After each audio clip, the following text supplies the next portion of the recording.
Well, good morning. Good morning, Father. Thank you.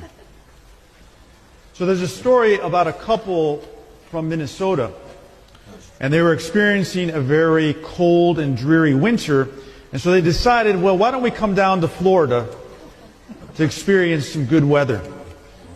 And they said, well, why don't we see if we can stay at the hotel where we honeymooned 20 years earlier? So they made the arrangements. The only little hiccup was the fact that they couldn't get on the same flight. And so they agreed that the husband was going to travel down to Florida on Thursday, and then on the next day, on Friday, the wife would follow. And so the husband arrives safely. He goes to the hotel, he checks in, and he decides to send his wife an email letting her know that he arrived safely. Well, he inadvertently made a very small mistake. He left out a letter in her email address. So this email went to somebody else. Now, the recipient of the email was a woman in Houston, Texas, who earlier that morning had buried her husband. What? Her husband was a minister. And in the evening, she said, well, let me check my email because I'm expecting that some friends and family who were not able to attend the funeral might be sending me some words of condolence and encouragement.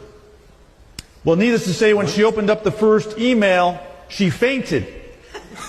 And her son ran into the room to discover she was okay. But he looked at the computer screen, and this is the email that he found. To my loving wife, I've arrived. I know you're surprised to hear from me. They have computers here now, and you are allowed to send emails to your loved ones. I've just arrived and been checked in. I see that everything has been prepared for your arrival tomorrow. Looking forward to seeing you then.